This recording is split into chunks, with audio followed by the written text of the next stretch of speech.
पाठ्य पुस्तक में निहित बिहारी काव्य के दोहों का अध्ययन हम कर रहे हैं, जिसका आज अंतिम भाग से संबंधित व्याख्यान आयोजित कर रहे हैं। पेज संख्या 46 जो है, संपादक जिसके डॉक्टर हितू भारद्वाज हैं, वहाँ से आप निकालें, अथवा आपके पास में कोई अन्य संपादक की पुस्तक है तो आप पाठ्य पुस्तक में जो बिहारी के दुए लगे हैं उसमें जो 40वां दुआ है वहाँ से आज आप शुरू करेंगे। हम अंतिम भाग है इसका, वो आज हम शुरू करेंगे। तंत्री नाद कवित रस, सरस राग रतिरंग, अन बूढ़े बूढ़े तरह जय बूढ़े सब अंग। तंत्री नाद ना वाद्य यंत्रों की ध्वनि को कहते हैं, और कवित काव्य को कहते हैं, राग संगीत को, रतिरंग जो रति क्रीड़ा है, काम क्रीड़ा या प्रेम से संबंधित, अनबूढ़े मतलब न डूबना, जिसमें कोई चीज़ लिप्त न होना, तरे शब्द है तर जाना, श्रेष्ठ हो जाना, और सब अंग यानी संपूर्णता में। प्रसंग यदि देखें तो ये एक प्रौढ़ोक्ति मानी जा सकती है कि यह परंपरा से चली आ रही पुरानी उक्ति जिसे हम कह सकते हैं, जिसकी व्याख्या दोहे के रूप में यहाँ कविवर बिहारी ने की है।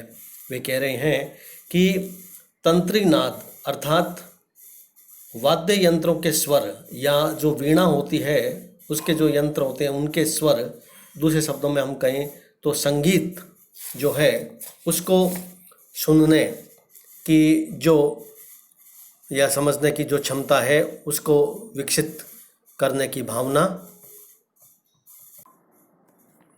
तो यहाँ तंत्रीनाद अर्थात वाद्य यंत्रों के स्वर या वीणा, काव्य रस तथा रस भरे गीत, सरस राग, काव्य रस और रस भरे गीत, और रतिरंग कामानंद या काम क्रीड़ा प्रेम आदि में जो व्यक्ति पूर्णतया लिप्त नहीं होते हैं। अनबूढ़े बूढ़े अर्थात जो पूर्णतया लिप्त नहीं होते हैं वे डूब जाते हैं, नष्ट हो जाते हैं, और जे बूढ़े सब अंग, और जो व्यक्ति इसमें पूर्णतया डूब जाते हैं, लिप्त हो जाते हैं, वस्तुतः वे ही पूर्णतया तर जाते हैं या श्रेष्ठ हो जाते हैं, आनंद को प्राप्त कर लेते हैं। यहाँ पर कवि ने विरोधाभास के चमत्कार का अत्यंत सुंदर प्रयोग किया है और अपने काव्य कौशल का परिचय दिया है। अनुप्रास अलंकार तो है ही, विरोधाभास इसमें विशेष रूप से देखने को मिलता है। जीवन के किसी अकाट्य सत्य का अकाट्य रूप में ही उद्घाटन करना होता है, उसे प्रौढ़ोक्ति कहा जाता है। यह दुआ प्रौढ़ोक्ति के अंतर्गत आता है कि यह जीवन का एक अकाट्य सत्य है जिसे इस रूप में, अकाट्य रूप में ही हमारे सामने उद्घाटित किया गया है। कनक कनकते 100 गुनी, मादकता अधिकाय, ओही खाए बैराय नर, इही पाए बोराय। यह पद बिहारी का अत्यंत प्रसिद्ध पद है, जिसमें बिहारी ने यमक अलंकार का प्रयोग किया है। यमक अलंकार में क्या होता है कि एक ही शब्द बार बार आता है और हर बार उसका अर्थ अलग होता है। यहाँ पहले कनक का अर्थ सोना है तो दूसरे कनक का अर्थ धतूरा है। कवि वर बिहारी कह रहे हैं कि ऐसे व्यक्ति जो जिन की मनोदशाओं का चित्रण है, जो एक व्यक्ति है वह सोना प्राप्त करके क्या हो जाता है, पागल हो जाता है, दूसरा व्यक्ति धतूरा खाने से पागल हो जाता है। तो यहाँ पर कवि कह रहा है कि सोना भी वो धतूरे से कोई कम नहीं है। कवि कह रहा है कि सोना कनक अर्थात सोना में कनक दूसरा धतूरे से 100 गुनी अधिक ताकत होती है। कनक कनकते 100 गुनी, मादकता अधिकाय।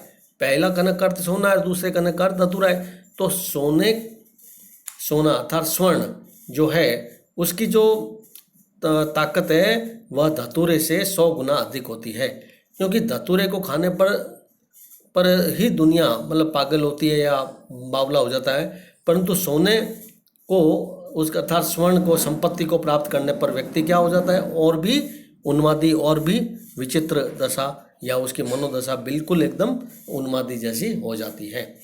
तो उपयुक्त दोहे में यमक अलंकार का प्रयोग है, पुनरुक्ति और काव्यलिंग और व्यतिरेक अलंकार का भी है। इसमें एक संदेश भी दिया गया है कि मनुष्य को धन संपत्ति प्राप्त करने पर अपनी जो स्थिति है जीवन की या मनोदशा, उसको सामान्य रखना चाहिए। किसी प्रकार का अहम या घमंड उसको नहीं करना चाहिए। ये एक संदेश भी है इस दोहे में। नर की अरु नल नीर की गति एक एक करी जोई, जै तो नीचो होए चले ते तो ऊंचो होई। यह भी बिहारी ने एक नीति परक दुआ है, यह भी बिहारी का, जिसमें बिहारी जी ने एक संदेश दिया है कि सत्पुरुषों के स्वभाव जो होता है वह जो किस प्रकार से होता है।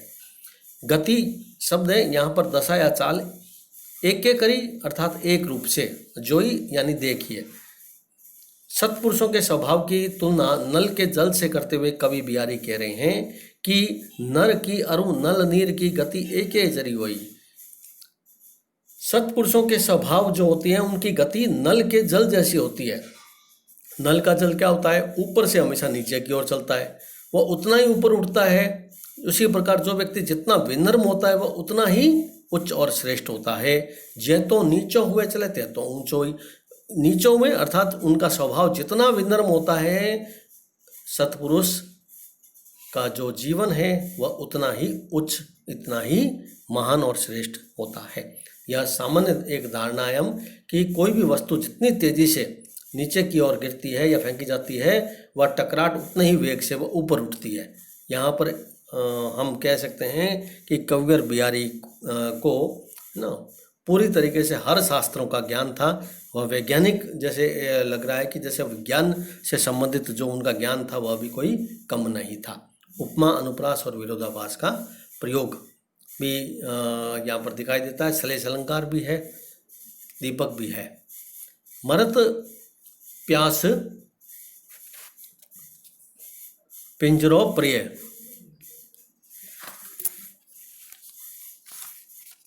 सुआ समय के फेर आदर दे दे बोलियत वायस बलि की बैर। इस दोहे में कवि बिहारी ने समय विशेष के कारण कोई गुणी व्यक्ति होता है ना, वह निरादर और मूर्ख के आदर का आक्षेप यहाँ पर इसका विश्लेषण किया गया है। कवि कहता है कि मरुत प्यास पिंजरा प्रिय सुआ समय के फेर। समय के फेर से पिंजरे में बंद जो पड़ा हुआ तोता होता है ना, वह भी बेचारा प्यास के मारे क्या होता है, छटपटाता रहता है ना। और समय समय पर दाना पानी न देने से वह क्या होता है, मर भी सकता है। जबकि आदर दे दे बोलिए तो बायस बलु की बैर, जबकि जो श्राद्ध पक्ष है जो अभी शुरू हुआ है ना, उसमें कौवों को आदर से बुला बुलाकर बलिदान का ग्रास दिया जाता है। आप हम सभी जानते हैं कि श्राद्ध पक्ष में क्या होता है, कौवों को बहुत आदर से बुलाया जाता है ना, और उनको कौर दिया जाता है। जबकि तोते में जबकि तोता होता है वह प्यास के मारे छटपटाता है, समय पर दाना पानी नहीं मिलते वह मर जाता है। यह समय की बात है। कवि कह रहा है कि बायस बलि की सुबह समय के फेर, यह तो समय का ही फेर है कि गुणी व्यक्ति है ना वो निरादर को प्राप्त होता है और जो मूर्ख होता है वो आदर को प्राप्त होता है। ये एक सांसारिक व्यक्तियों को एक जीवन का एक संदेश यहाँ पर दिया गया। हम सभी जानते हैं कि हमारे परिवार और समाज में कोई व्यक्ति बहुत ज़्यादा गुणी है ना, उच्च आदर्शों का प्रतीक है वह व्यक्ति, लेकिन फिर भी समाज और परिवार में उसका निरादर चलता रहता है और उसे वह सम्मान और स्थान नहीं दिया जाता जिसका वो पात्र होता है। जबकि जो परिवार में समाज में जो मूर्ख व्यक्ति होते हैं ना, उनकी लोग वाहवाही करते हैं, प्रशंसा करते हैं। तो लोग के इसी व्यवहार पर कटाक्ष करते हुए कि यह व्यवहार ठीक नहीं है ना, इसको मनुष्य को समाज को इस व्यवहार को सुधारना चाहिए। यह एक संदेश दिया गया है अनुप्रास और अन्योक्ति अलंकार के माध्यम से। अन्योक्ति मैंने बता दी यहाँ पर आपको कि तोते और कौवे के माध्यम से गुणी और मूर्ख व्यक्ति के तुलनात्मक अध्ययन की, इसलिए अन्योक्ति का उदाहरण है। यही आस अटकियो रहत अली गुलाब के फूल, या फूल नहीं मूल शब्द है। यही आस अटकियो रहत अली गुलाब के मूल, है फेरी बसंत ऋतु इन डारन के फूल। अटक क्यों रहे, साथ बना रहता है, अली भौरा मूल को समझें। यह दुआ बिहारी जी के द्वारा जो है वह नष्ट वैभव वाले जो व्यक्ति गुणी व्यक्ति होते हैं या गलित यौवना नायिका को एक प्रकार से लक्ष्य करके वे कह रहे हैं कि इस जो भौरा होता है, भ्रमर होता है, वह इसी आशा से हमेशा गुलाब के पास पड़ा रहता है कि फिर बसंत ऋतु आएगी, फिर इसकी डालों में फिर से फूल आएंगे। और उसी प्रकार नष्ट वैभव जो गुणी व्यक्ति होता है वह इसी आशा से पूरित होकर कि उसका मित्र उसके दुख में कभी भी उसका साथ बना रहता है, फिर बसंत ऋतु रूपी सुख का समय आएगा तो जीवन वापिस सुख में हो जाएगा। यहाँ पर भी अन्योक्ति का ही उदाहरण है कि यदि कोई गुणी व्यक्ति है, किसी कारण से वो उसका नष्ट हो गया है, वैभव उसका नष्ट हो गया है, लेकिन उसका मित्र होता है ना, वह हमेशा उसके दुख में साथ खड़ा रहता है। यही आस अटकियो अली गुलाब के फूल, इसी आशा से भ्रमर होता है। वह क्या होता है, गुलाब के फूल पर सदैव ही मंडराता है, उसके पास पड़ा रहता है कि एक दिन तो इस पर अवश्य क्या होंगे, फूल आएंगे और वह उसके पान करेगा। उसी प्रकार किसी गुणी व्यक्ति के वैभव का यदि नष्ट हो जाता है तो सच्चा जो मित्र होता है इसी आशा में उसके पास में हमेशा टिका रहता है, या इसी आशा में वह उसके साथ बना रहता है कि निश्चित रूप से जब उसका जीवन सुखमय होगा तब पुनः यह व्यक्ति प्रशंसा प्राप्त करेगा, और इसलिए मुझे इसके पास ही रहना चाहिए। तो यहाँ जो अगले पद आए हैं वो पद पहले आ चुके हैं, लिखन बैठी जाकी सभी, हम इसका विश्लेषण कर चुके हैं। और कंचन धन तन बरतन, ये हम पहले इसका भी दो अलग अलग रूपों में अर्थ हम देख चुके हैं।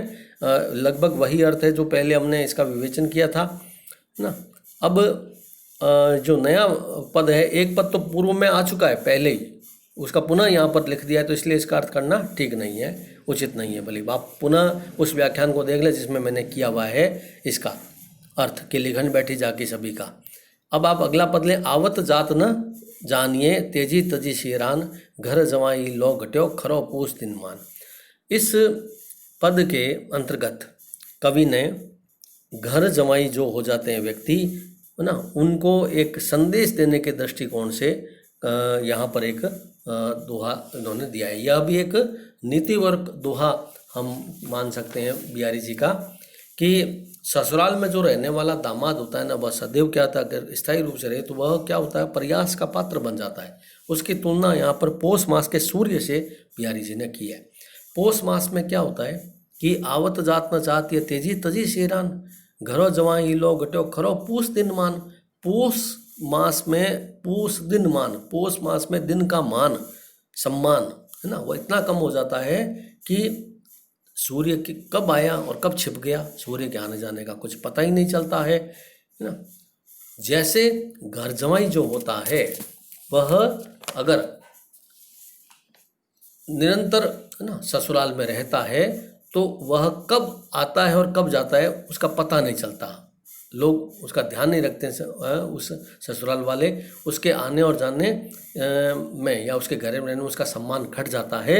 वैसे ही पौष मास में सूर्य का प्रकाश जो होता है उसकी उष्णता कब आई और कब चली गई पता नहीं चलता है। बिहारी ऐसा माना जाता है, कई आलोचकों या विद्वानों का कहना है कि ऐसा माना जाता है कि बिहारी एक लंबे समय तक अपने ससुराल में रहे थे, तो उनको अपनी इस स्थिति का भान हो गया कि अब उनकी इज्जत यहाँ पर बहुत कम हो गई है। इसी को लक्ष्य करके उन्होंने इस प्रकार का दोहा लिखा, ऐसा कई विद्वान और आलोचक मानते हैं।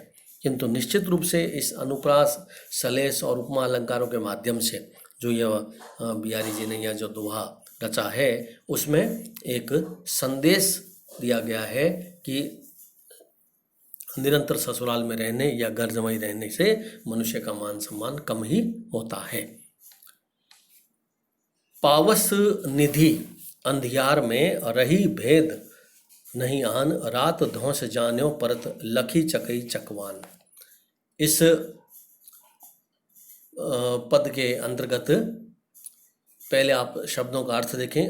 रात का अर्थ रात्रि, आप पता है धौंस या दिन के रूप में आया है, आन अन्य के रूप में यहाँ पर आया है। यहाँ पर पावस निशी, पावस मतलब बारिश की ऋतु, वर्षा ऋतु, जो वर्षा ऋतु है उसका वर्णन यहाँ पर कवि कह रहा है कि वर्षा के घने अंधेरे के कारण रात धौंस जाने पर रात और दिन का पता ही नहीं चल रहा है। पावस निधि अंधियार, चारों तरफ घोर अंधकार हो रहा है। रहो भेद नहीं जान, किसका भेद नहीं जान रहे हैं? रात और धौंस, रात और दिन का भेद ही नहीं पता चल रहा है। इतनी तेज वर्षा हो रही है कि इस घने अंधेरे के कारण रात और दिन का भेद ही नहीं रहा। तो यह भेद कैसे पता चल रहा है? लखी चकई चकवान, हम चकवा चकवी पक्षी को देखकर ही रात और दिन का ज्ञान हमें होता है, उसका अनुमान होता है। इसका कारण आप शायद समझते होंगे, नहीं तो मैं उसका अर्थ स्पष्ट कर दूं चकई चकवान में कि चकवा और चकवी नामक जो पक्षी होते हैं ना, उनकी यह विशेषता होती है कि यदि वो एक जगह पर रह रहे हैं तो इसका मतलब आप ये समझ जाइए कि वह दिन है, क्योंकि वे दोनों दिन में ही आपस में एक जगह पर रहते हैं। और यदि वे अलग अलग हैं तो इसका मतलब यह समझाइए कि यह रात हो गई है, रात का ज्ञान हो गया है हमें। तो यह पता, रात और दिन का पता हमें चकवा चकवी पक्षी के माध्यम से ही मिल रहा है। तो इस प्रकार बिहारी के ये जितने भी पद हमने पढ़े हैं, जिसके 6 भाग से संबंधित इन दो में हमने इसकी व्याख्याओं को समेटा है। तो अब इससे संबंधित जो बिहारी जी के प्रश्न बन रहे हैं, कई प्रश्न बहुत महत्वपूर्ण बनते हैं अब दोहों के आधार पर यदि हम देखें, जैसे बिहारी के काव्य की श्रृंगार योजना, बिहारी की लोकप्रियता, या बिहारी की काव्यगत विशेषता, बिहारी काव्य में गागर में सागर भरा है। तो आगामी जो भी मेरे व्याख्यान आयोजित होंगे, है ना, समय उपरांत, तो हम बिहारी के जो महत्वपूर्ण प्रश्न बन रहे हैं उनसे संबंधित भी मैं आपको इस वीडियो के माध्यम से व्याख्यान आयोजित करके समझाने का प्रयास किया जाएगा।